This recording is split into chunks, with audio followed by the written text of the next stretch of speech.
Assalamualaikum barudak kelas tilu. Sampurasun. Kumaha dadamang? Mugia sadayana aya dina kasehatannya. Amin. Dak deui sareng Bu Novi di pembelajaran Basa Sunda. Dinten ayeuna urang bade diajar ngeunaan ngaregepkeun paguneman. Ari paguneman teh naon nya? Aya nu terang?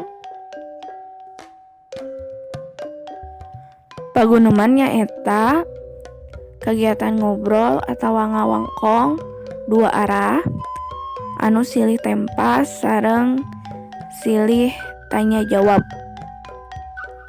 Jadi paguneman ini kalau dalam bahasa Indonesia itu berdialog antara satu dengan yang lainnya.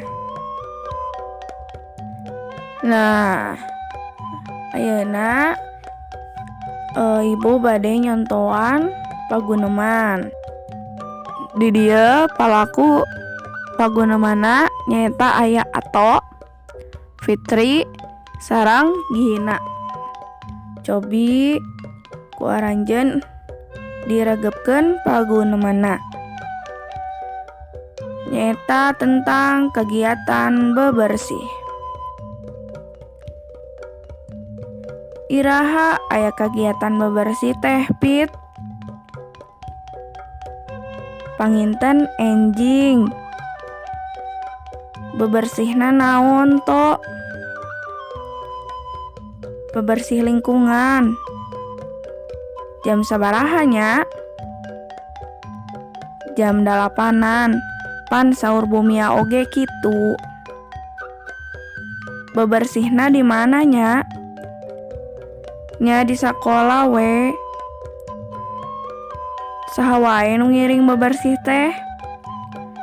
Sadaya siswa SD Sukagali sareng guru-guru. Naon wae pakakas nu kedah dicandak ti bumi? Eta alat-alat kanggo bebersih saperti sapu, pengki, elap, jeung sajabana. Hayu atuh urang siapkeun papakas bebersihna. Hayu. Nah, eta contoh paguneman. Kagiatan bebersih. Nah, ayeuna ibu bade ngajelaskeun kamus alit dina paguneman tadi. Nah, tadi aya kecap bebersih. Nah, bebersih teh hartosna bersih. Terus aya kecap enjing. Nah, hartosna besok. Aya kecap pakakas. Nyaeta perkakas atawa peralatan. Aya kecap dicandak.